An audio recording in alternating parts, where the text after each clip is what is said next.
El susurro del nahual. Hace un par de años, mi familia y yo vivimos una de las experiencias más aterradoras de nuestra vida. Fue en un viaje a una cabaña en lo profundo del bosque, un lugar recomendado por unos amigos de mis padres que aseguraban que ahí se podía descansar en completa paz, alejados del ruido de la ciudad.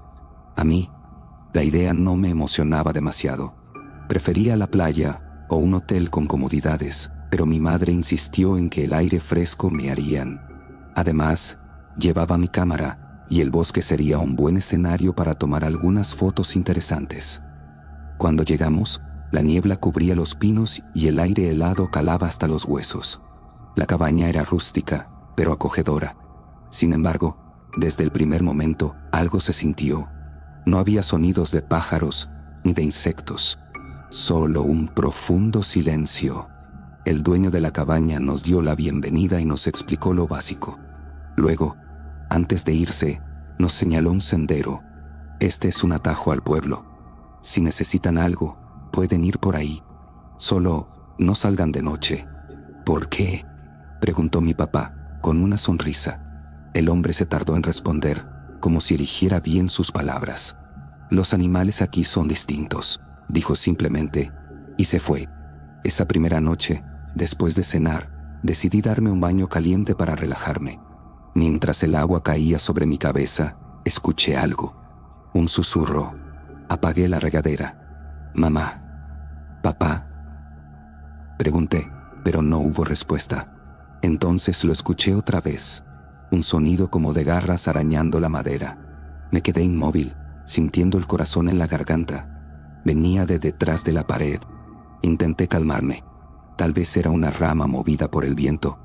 No mencioné nada y me fui a dormir. Pero en la madrugada, algo me despertó. Respiraciones, pesadas, cercanas. Abrí los ojos y vi la silueta de mi madre en la puerta de mi cuarto. «¿Mamá?», susurré, pero ella no respondió. Solo me observaba. Me senté en la cama y encendí la lámpara de mi buró. No había nadie. Me quedé paralizada. La puerta seguía entreabierta, pero el pasillo estaba vacío. Al día siguiente, mi madre me confirmó que no había entrado a mi cuarto en la madrugada. Fue entonces cuando mis hermanos contaron que escucharon algo caminando afuera, rodeando la cabaña. Algo grande, quizás era un venado. Intenté tranquilizarlos, pero entonces uno de ellos dijo algo que nos dejó helados. No tenía 4 patas. Caminaba como nosotros. Esa tarde, mientras mirábamos por la ventana, mi hermano gritó: «Ahí está». Corrimos a ver. Entre los árboles, apenas visible por la espesa niebla, había una figura, de al menos 2 metros. Parecía un animal, pero algo estaba mal. Nos miraba. Mi padre agarró un cuchillo de la cocina y salió a buscar al dueño de la cabaña. Cuando regresó, nos encontró a todos aterrados. Mi madre dijo que la noche anterior, cuando revisó mi cuarto, había visto algo más. «Había alguien parado afuera de tu ventana», susurró. No dijimos nada. Nos subimos a la camioneta y esperamos al dueño de la cabaña. Cuando llegó, acompañado de otros hombres, revisaron la zona. No encontraron a nadie, pero sí encontraron algo más. Junto a la pared de la cabaña, en la tierra húmeda, había huellas. Primero parecían de un animal, de un lobo, pero a mitad del rastro, las huellas cambiaban. Eran humanas. El dueño de la cabaña se quedó pálido. «Nos vamos», dijo mi padre. Regresamos esa misma madrugada. 2 años después, cuando mi familia quiso volver a tomar vacaciones, insistí en que fuéramos a la playa. Nunca volvimos a hablar de esa cabaña, pero a veces, cuando estoy sola en mi cuarto por la noche, recuerdo esas respiraciones junto a mi cama y me pregunto si de verdad logramos escapar. La sombra en el monte. Cuando era niño, mis abuelos vivían en un rancho apartado, en lo alto de un monte rodeado de densos árboles. Mi familia solía visitarlos cada verano, pero con los años, esos viajes se hicieron menos frecuentes. Hace poco, mi padre decidió que sería buena idea volver un fin de semana, para alejarnos de la ciudad y desconectarnos un poco. Yo acepté sin muchas ganas, pero me gustaba la idea de tomar fotografías del bosque. El viaje fue largo y tedioso, y para cuando llegamos, Ya estaba oscureciendo. La casa de mis abuelos seguía igual, grande, fría y con ese olor a madera vieja y humedad que siempre me había parecido un poco inquietante. Mi abuelo nos recibió con su usual seriedad, pero algo en su mirada me pareció extraño, como si estuviera preocupado. ¿Todo bien, abuelo?, pregunté mientras bajábamos las cosas del auto. Él asintió, pero antes de entrar a la casa nos dijo algo que me puso los pelos de punta. Si escuchan algo en la noche, no miren por la ventana. No nos dio más explicaciones y se metió a la casa. Esa noche, después de cenar, mi papá y yo nos quedamos afuera un rato, disfrutando del aire fresco. El cielo estaba despejado y las estrellas brillaban con una intensidad que nunca se ve en la ciudad. De pronto, mi abuelo salió y nos apuró a entrar. «Es tarde», dijo. Yo intenté bromear sobre su seriedad, pero él me miró con una dureza que me hizo callar. «Aquí en el monte hay cosas que no entiendes». No quise preguntar más. Me acosté en la habitación que solía ser mía cuando era niño, pero no podía dormir. El silencio era absoluto, excepto por el ocasional crujir de la madera de la casa. Entonces lo escuché, un murmullo. Era bajo, como si alguien estuviera hablando entre dientes. Me levanté y caminé hacia la ventana con cautela. Algo dentro de mí me decía que no lo hiciera, pero lo hice. Y ahí estaba. A unos metros de la casa, bajo un árbol torcido, se encontraba una figura. Parecía un hombre, pero algo estaba mal. Era demasiado alto, demasiado delgado, y estaba quieto, demasiado quieto. Mis ojos se acostumbraron a la oscuridad y noté algo peor. No estaba solo. Había más. Entre los árboles, camuflados por las sombras, otras figuras idénticas estaban de pie, mirando hacia la casa.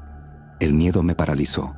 No sé cuánto tiempo estuve así, pero de repente, la figura más cercana movió la cabeza bruscamente en mi dirección, como si supiera que lo estaba viendo. Corrí a mi cama y me tapé con las cobijas, como si eso pudiera protegerme. Apenas había cerrado los ojos cuando escuché algo más. Arañazos, rascando la pared.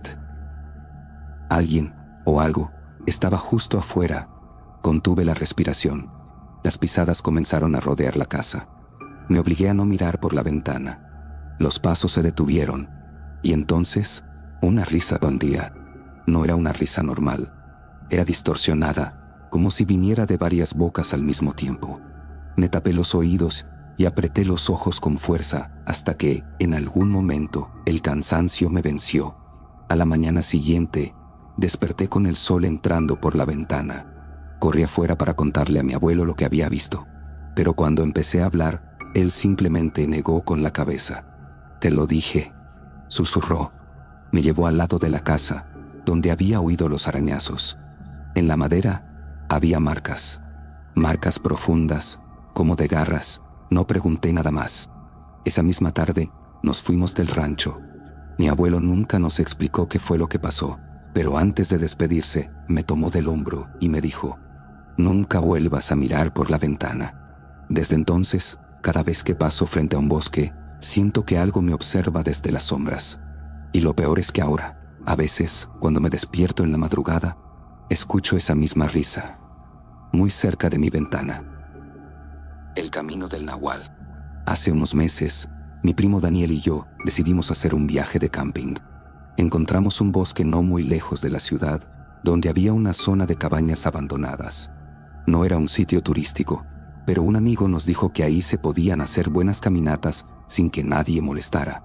No sabíamos que estábamos entrando a un lugar donde no deberíamos estar. Salimos temprano, con mochilas llenas de provisiones, y después de una larga caminata llegamos a las ruinas de las cabañas. Eran pequeñas, hechas de madera vieja y con techos inclinados, algunas con puertas rotas y ventanas abiertas como bocas negras. «Nos quedamos aquí esta noche», dijo Daniel emocionado. Yo no estaba seguro. Había algo en el aire, una sensación de que nos observaban, pero no quería parecer cobarde, así que acepté. Encendimos una fogata y nos sentamos a cenar. En el silencio del bosque, solo se oía el crujido de la leña y el ulular del viento entre los árboles. Entonces, algo cambió. El bosque se quedó mudo. Ni un grillo, ni un pájaro. Nada. Daniel también lo notó. Se giró hacia la oscuridad con el ceño fruncido. ¿Oíste eso? Me quedé quieto, conteniendo la respiración. Un sonido bajo, rasposo. Venía desde los árboles. Algo gruñía, pero no era un gruñido normal. Era largo, profundo, casi humano. Encendí mi linterna y apunté al bosque. Nada. Pero entonces, las ramas de los árboles se agitaron, como si algo muy grande se moviera entre ellas. Daniel agarró un cuchillo de su mochila. «Debe ser un coyote», susurró. Pero yo sabía que no era un coyote. Las ramas crujieron otra vez, más cerca. Daniel se puso de pie, listo para enfrentarlo. Pero lo que salió del bosque no era un animal. Era una figura alta, de casi 2 metros, cubierta de piel oscura, con extremidades demasiado largas. Su rostro era una mezcla de lobo y hombre, pero con ojos que brillaban como fuego. Y sonreía, una sonrisa anormal, con dientes filosos y encías negras. Mi primo no esperó. Agarró su mochila y me jaló del brazo. Corrimos hacia una de las cabañas y cerramos la puerta. Por unos segundos, todo estuvo en silencio. Entonces, algo golpeó la pared. Fuerte, tan fuerte que la madera crujió. No podíamos salir. No podíamos movernos. Los golpes se repitieron. Y luego, una voz. «Ya los vi», susurró algo desde afuera. Mi piel se heló. No era la voz de un animal. Era la voz de un hombre. Daniel tapó mi boca para que no hiciera ruido. Desde una rendija en la madera, vi algo moverse afuera. El ser caminaba en círculos alrededor de la cabaña. A veces se detenía y rascaba las paredes con garras largas y sucias. Y entonces comenzó a reír. Una risa baja, burlona, que se repetía en eco, como si viniera desde todas partes. Nos quedamos ahí, temblando, hasta que la luz del amanecer iluminó el bosque. Cuando salimos, la fogata estaba apagada y nuestras mochilas destrozadas. Pero lo peor fueron las huellas en la tierra. Primero eran de un animal grande, pero después se convirtieron en huellas humanas. No dijimos nada. Solo tomamos lo poco que quedaba y nos fuimos sin mirar atrás. Desde entonces, Daniel no habla del viaje. Y yo, a veces, en la madrugada, escucho un murmullo fuera de mi ventana, como si algo estuviera esperando que vuelva al bosque. Y cada vez que cierro los ojos, oigo esa risa,